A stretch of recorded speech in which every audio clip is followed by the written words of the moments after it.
Selamat datang di channel TV Gus Muhammad. Jangan lupa klik subscribe dan aktifkan tombol lonceng agar dapat mengetahui update terbaru dari channel kami. Terima kasih. Qala Muhammadun huwa ibnu Maliki Ahmadu Rabbilah khairu maliki Musolliyan ala nabiyil Mustafa wa alihil mustakmilina syarafa wa asta'inu allaha fi afiya maqasidun nahwi biha mahwiyya tuqaribul aqsa bil lafzin mu'jazin wa tabsutu badla biwa'din mujazin wa tabsutu Ridon bigori sukti faikotan afiyata bani mu'ati wa huwa bisa bikin hazizun tabdilan wa mustawzibun sana iya jamila.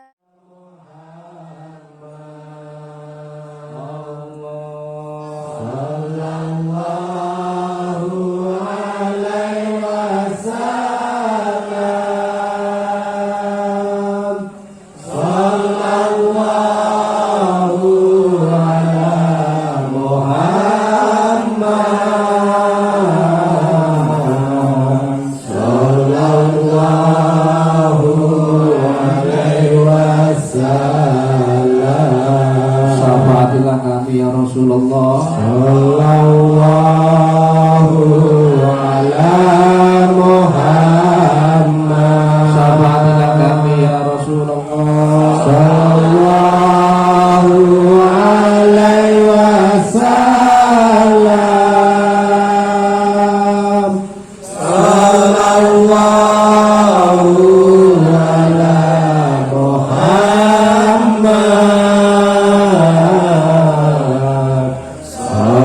Muhammad. Sallallahu alaihi wasallam. Sallallahu ala Muhammad.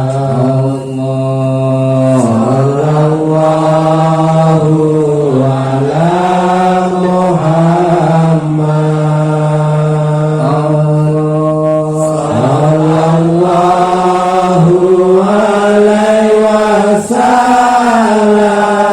wasallam. Sallallahu ala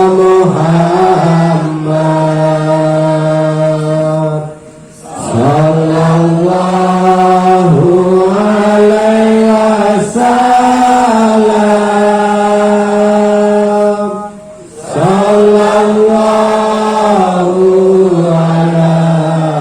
Sallallahu alaihi wasallam. Sallallahu ala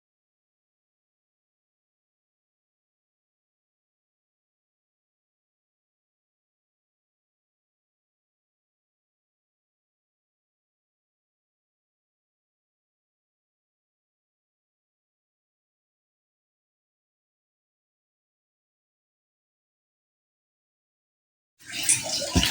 Bismillahirrahmanirrahim. Assalamualaikum warahmatullahi wabarakatuh. Alhamdulillahirabbil alamin. Asyhadu an la ilaha illallah wa asyhadu anna Muhammadar Rasulullah. Shallu ala rasulina Muhammad, shallu ala tabibi qulubina Muhammad, shallu ala syafi'i dhunubina Muhammad. Allahumma shalli ala sayyidina Muhammad wa ala ali sayyidina Muhammad. Bismillahirrahmanirrahim. Wa qala Syaibun wa Athaillah iradatu katajrida ma'a iqamatillahi iyyaka fil asbabi minasyahwatil khafiyah wa iradatu kal asbaba ma'a iqamatillahi iyyaka fil tajridi fi tajridi inhitatum minal himmatil aliyah. Iradatuka, keinginanmu, at-tajrida ma'a iqamatillah, untuk tajrid, untuk ibadah terus tanpa kasab, tanpa usaha. Ya, aku ingin tajrid wis ibadah, wis gak ngapa-ngapain, penting ibadah nang Gusti Allah. Iki kan keinginanmu, itu kan keinginanmu. Iya kafi asbabi minasyahwati khofiyah.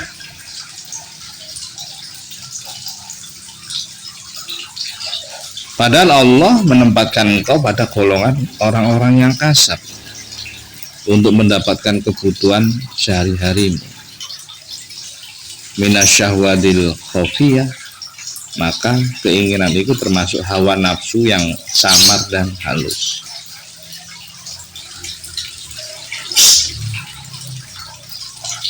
Wa iradatu kal asbaba ma'a iqamatillah,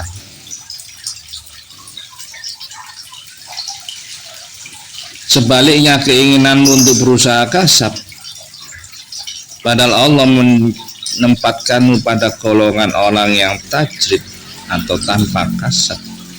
Iya kafi tajridi inhitatu minal himmatil aliyah, maka keinginan seperti itu minal himmatil aliyah, menurunkan dari semangat tingkat yang tinggi, mudun, melorot. Ayo apa sih ciri-ciri ini wong tajrid?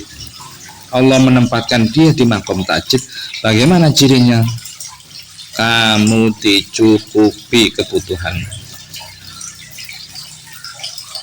Tajrid itu bukan pilihanmu, tapi pilihannya Allah. Kewajiban seorang hamba menyerah kepada Allah dan apa yang dipilihkan oleh Allah. Iradatuka tajrida ma'a iqamatillahi iyyaka fil asbabi minasyahwatil khofiyah. Ya. Kamu keinginanmu kepingin ibadah, padahal Allah menundukkanmu pada golongan orang kasar untuk menemukan kebutuhan, untuk mendapatkan kebutuhan sehari-hari. Keinginanmu seperti itu adalah syahwat, males. Akhirnya apa? Kelaparan kamu, pilih-pilih kelaparan, males. Itu kan pilihanmu. Kalau Allah yang nyuruh, Allah tanggung jawab pilihanmu. Itu bedanya, kalau Allah memilih, Allah tanggung jawab dengan pilihannya. Ya, Allah tanggung jawab pilihannya. Allah nyediain tempat, nyediain semuanya dipenuhi. Itu maunya Allah. Tapi kalau kemauanmu, ya kamu tanggung jawab dengan dirimu sendiri. Kemauanmu.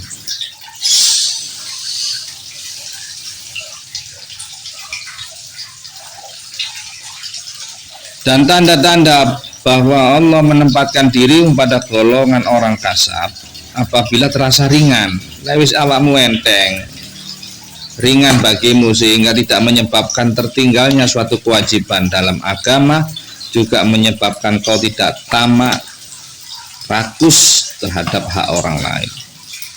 Enteng, malah gak sumpah, oh ibadah sumpah. Anjir itu tujuannya kasab, namanya kasab.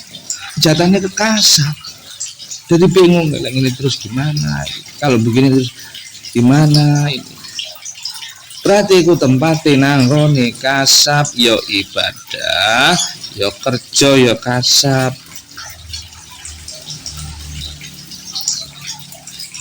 Sesungguhnya tajrid juga itu bukan hanya nggak kasab, saya rasa kasab. Kenapa? Karena terus aktif. Dia zikir, dia bermanfaat bagi sekitarnya. Jadi kalau nggak ada manfaatnya terus ngapain? Dia ngajar ngaji, memberi pencerahan, memberi pengetahuan, melayani tamu yang datang, jadi ya podo ae. cuma beda skill gitu aja. Gak nganggur, enggak. Bukan untuk dirinya, enggak, untuk makhluk, untuk semuanya. Disediain semua. Assalamualaikum Gus. Ini Gus, tolong saya ingin ada perlu, saya ingin bahas ilmu Gus, terus gitu Gus, terus. Ntar setiap Sabtu malam pikiran. Habis itu selesai, enggak, ada kadang tamu, ada jamaah yang lain datang, jadi enggak nganggur. Terus aku mutajrid, jatahku tajrid. Tahu dari mana kamu jatahmu tajrid? Waktumu kebuang sia-sia kok tajrid. Waktumu banyak sia-sianya tajrid. Tajrid itu waktunya nggak kebuang, manfaat bagi dirinya plus bagi orang lain. Karena dirinya manfaat. Terus kamu milih tajrid. Terus kamu ibadahmu dalam 24 jam hanya 2 jam. Iya. Ibadahmu dalam sehari 24 jam hanya 2 jam. Terus sisanya yang 22 jam kemana? Melihat HP. Kemana larinya? Banyak nganggurnya. Situ ngomongin tajrid. Itu kan aneh. Akhirnya sering ketimpa kekurangan. Padahal Allah janji di dalam surat At-Tolak, wa may yattaqillaha yaj'al lahu makhraja. Dan barang siapa yang bertakwa kepada Allah, maka dia akan diberikan jalan keluar. Wa yarzuqhu min haitsu la yahtasib. Dan barang siapa yang bertakwa pada Allah, dia akan diberikan rezeki tanpa hitungan. Wa may yatawakkal 'alallah fa huwa hasbuh. Dan barang siapa yang bertakwa pada Allah, maka Allah akan mencukupinya. Itu pas. Lalu tajrid nganggur istiqomah, enggak. Kadang istiqomahnya cuma 2 jam. Terus sisanya waktu kemana? Manfaat enggak. Ngajar ngaji ya enggak. Mimpin majelis zikir ya enggak. Nemuin tamu untuk membimbing jalan yang lurus ya enggak. Memberikan penerangan ya enggak.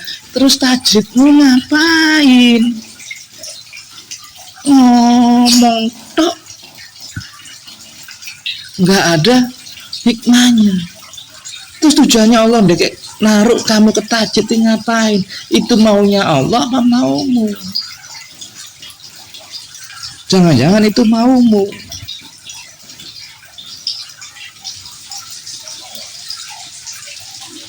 Dan tanda bahwa Allah telah mendudukan kamu pada golongan orang yang tajrid, apabila Allah memudahkan bagimu kebutuhan dari jalan yang tidak disangka, tajrid. Tapi orangnya aktif.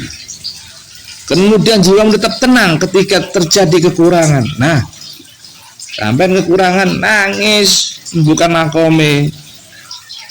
Gak usah mikir tinggi ataupun rendah, sama itu. Karena tetap ingat bersandar kepada Allah. Kita juga ada waktunya. Kita juga ada. Kemarin juga udah dikasih banyak oleh Allah, sekarang ya biasa aja. Dan tidak berubah dalam menunaikan kewajiban, gak males. Lah kalau masih jatahnya kasar, ketika dijanjiin sewenang oleh manusia, dijanji, ntar kalau saya sudah jadi DPR, sampean begini-begini ya, tenang aja, saya naikin haji, saya ikut tanggung rumahnya. Dia harapin membuka makom. Begitu meleset nangis. Akhirnya apa? Untuk menunaikan kewajiban-kewajibannya kepada Allah malas. Dan tidak berubah dalam menunaikan kewajiban-kewajiban. Setan sebagai musuh manusia tidak suka bila melihat manusia itu tenang. Maka dibisikkanlah orang yang tajrid ini supaya tidak puas terhadap apa yang telah diberikan oleh Allah, bimbang. Dibisik-bisiki, asyaitonu ya'idukumul faqra wa ya'murukum bil faksha. Setan itu membisik-bisikkan kamu tentang kekurangan, kemelaratan, Ditakut-takutin doang cuma setan. Hanya ditakut-takuti. Wa ya'murukum bil fahsya, agar kamu berbuat keji, agar kamu berbuat jahat. Ya, kalau kamu begini terus, gimana kehidupanmu? Gimana nasib anak istrimu? Bagaimana kan? Padahal udah bertahun-tahun, cukup, ada aja jalannya.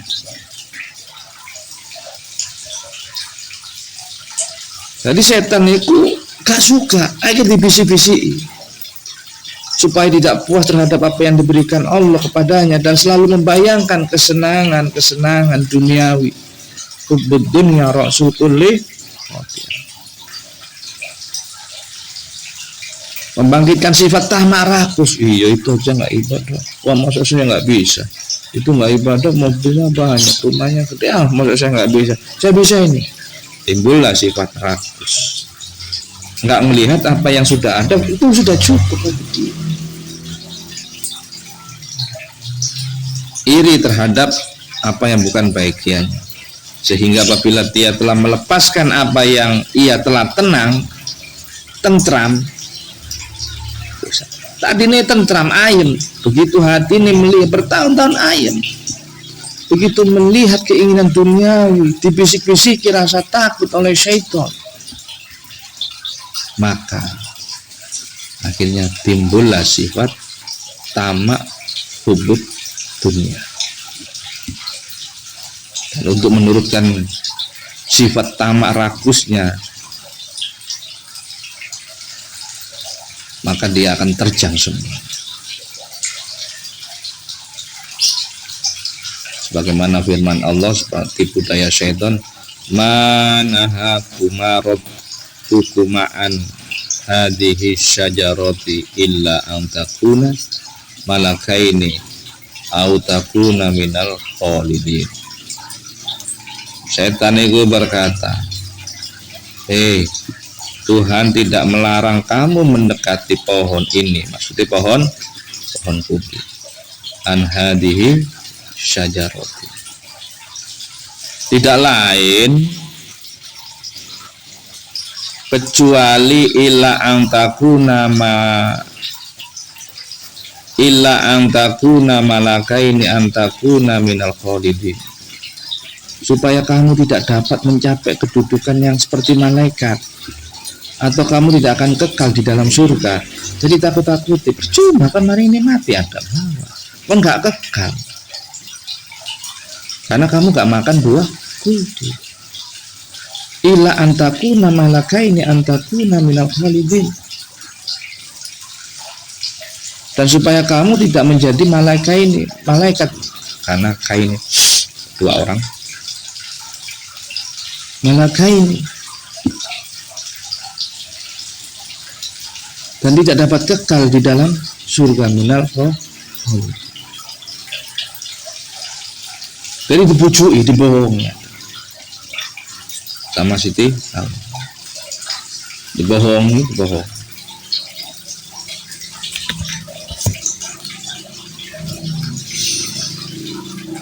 Surat Al-A'raf ayat 20. Kemudian disambung lagi oleh Sayyidina To'ilah di dalam surat Toha ayat 120. Wa wasaka ilaihi syaitanu qala ya Adamu hal adulluka ala syajaratil khuldi wa mulki la yablah. Maka setan itu membisik-bisikan was-was, ragu, kan biasanya kan ragu-ragu, jangan dituruti kalau ragu-ragu, jalani istiqomah seperti biasa. Karena pertama dia membayangkan kelezatan.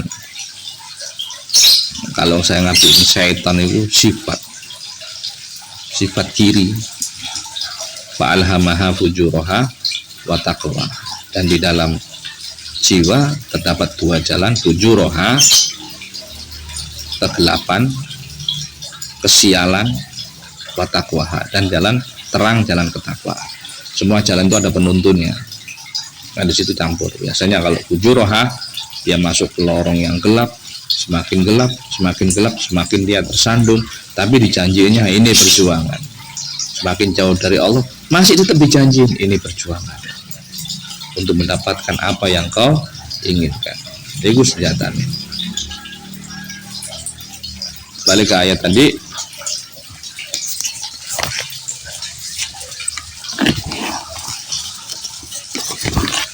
Waswasa ilaihi syaitanu qala ya Adamu hal adulluka ala syajaratil khuldi wal mulki la yabla. Maka setan itu membisikkan.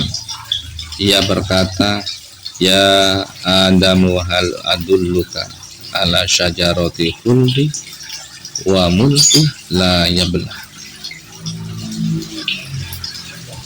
Adam, sukakah aku tunjukkan kepadamu pohon khuldi, sesuatu yang dapat mengekalkan kamu dan kekayaan yang tak akan habis atau rusak.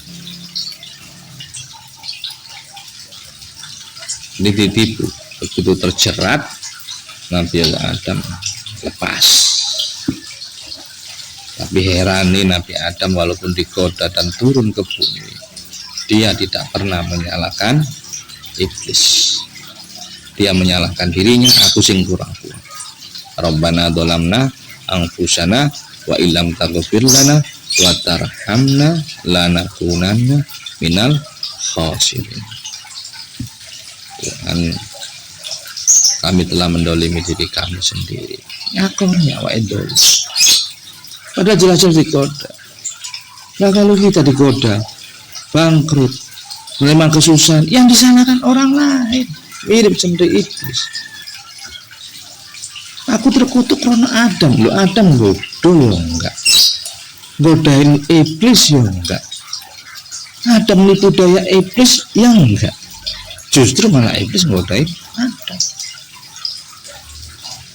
Tapi ketika dia terkutuk karena perbuatannya, ya sekali lagi, ketika terkutuk karena perbuatannya, iblis malah nyalahin Nabi Adam, malah dendam turunan. Aku akan goda, tangguhkan umurku, dan aku akan goda seluruh keturunan Adam. Aneh.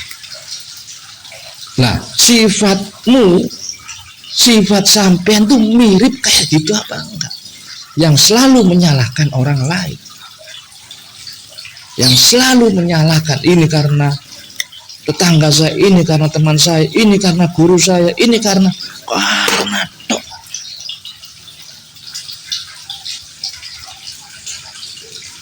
Ini gak pernah introspeksi diri.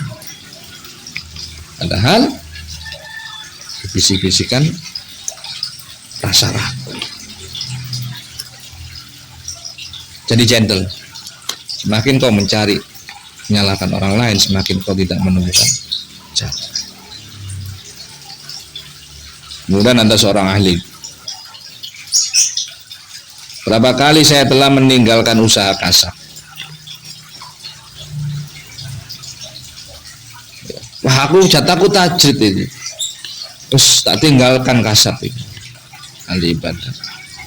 Tapi ujung-ujungnya kembali lagi ke kasar.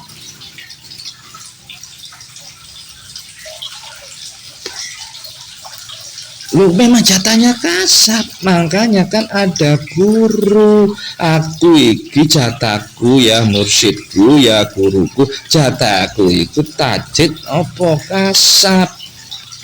Guru bisa mempertimbangkan, kadang petunjukmu nang Allah itu gelap, remeng-remeng, itu gajah opo kancil, itu anjing apa herder, ya itu harimau apa kucing, remeng. Maka diminta petunjuk mursyidnya. Biasanya sering jalani amalan atau istiqomah. Jadi ada seorang ahli ibadah, berapa kali saya telah meninggalkan kasab, tetapi terpaksa kembali saya ke kasab. Saya coba lagi meninggalkan kasab, saya ikut tajrid jatahku, aku kepingin tajrid nah Allah, tetap kembali lagi ke kasab. Bolak-balik seperti itu sampai akhirnya sehingga akulah yang ditinggalkan kasab. Akhirnya kok ada usahanya. Kan tadinya dulu dia ninggalin usaha atau kasabnya, tapi kembali lagi ke kasab. Kepingin tahajud lagi, ninggalin kasabnya, kembali lagi ke kasab. Ditinggalin kasabnya, kembali kepingin tahajud, kembali lagi ke kasab. Sampai akhirnya kasablah yang meninggalkan dia. Akhirnya nggak ada usahanya, nang tajrid enggak, nang kasab juga enggak. Maka tiadalah aku kembali padanya. Seorang murid merasa bahwa untuk sampai kepada Allah dan masuk dalam barisan para aulia, dengan sibuk dengan pada ilmu zahir dan bergaul dengan sesama manusia agak jauh, dan tidak mungkin lalu ia pergi menghadap gurunya. Tiba-tiba sebelum ia sempat bertanya, gurunya bercerita, ada seorang terkemuka dalam ilmu zahir.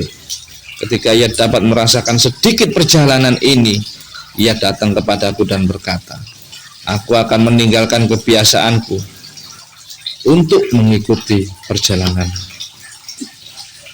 Kemudian sang mursyid tadi menjawab, bukan itu yang harus kamu lakukan, tetapi tetaplah dalam kedudukanmu. Sedang apa yang diberikan Allah kepadamu pasti akan sampai. Wah, iki pas dalane iki. Aku merasa tenang, merasa senang, tak tinggal semuanya. Aku tak ngikuti perjalanan sampean, Syekh. Aku akan kepingin perjalanan sampean, tak tinggal semuanya. Loh, mursyid tahu lah. Kamu baru ngerasain sedikit, gak tahu ntar ujung-ujungnya. Beda lah pengalaman dengan baca. Bukan itu yang harus kamu lakukan, tetapi tetaplah dalam kedudukanmu, tetap biasa aja. Sedangkan apa yang diberikan Allah kepadamu pasti sampai.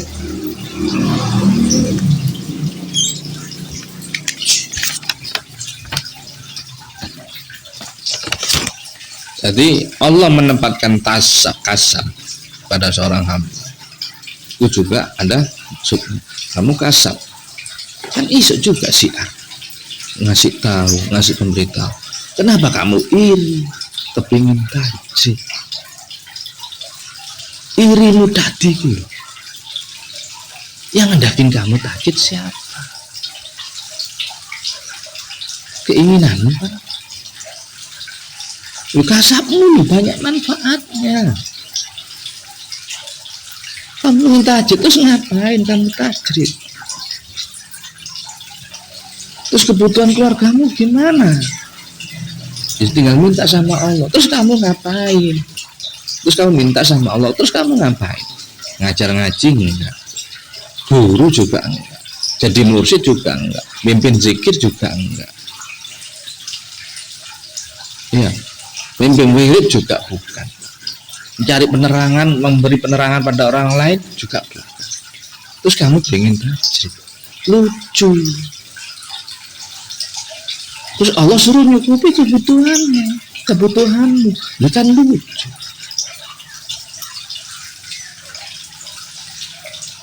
Orang yang tajrid gak pernah nganggur. Datang lagi orang, cari penjalan, datang lagi kamu. Kadang ditinggal untuk nemuin santrinya, kadang istirahat malam-malam, assalamualaikum, ditinggal untuk nemuin kamu.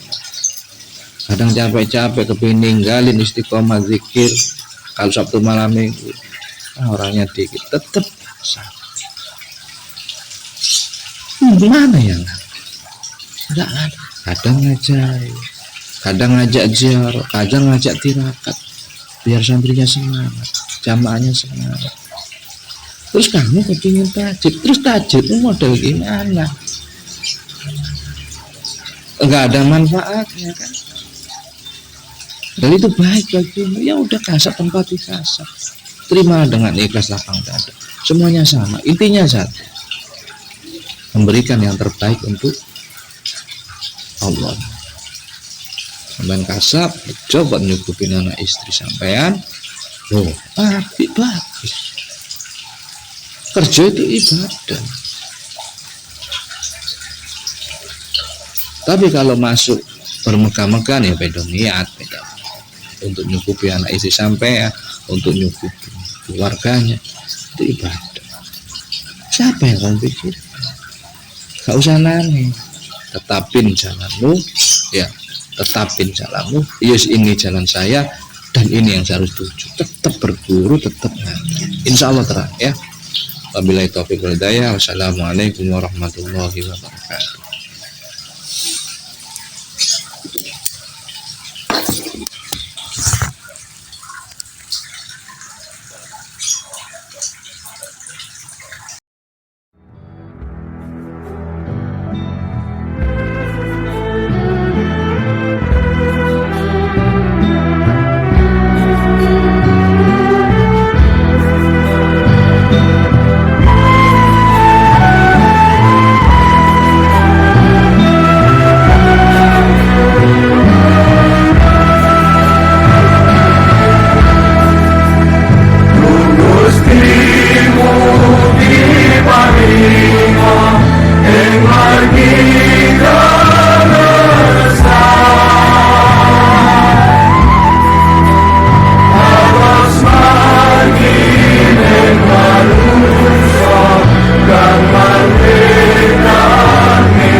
Oke, jangan lupa klik subscribe dan nyalakan lonceng untuk mendapatkan info terbaru dari TGM.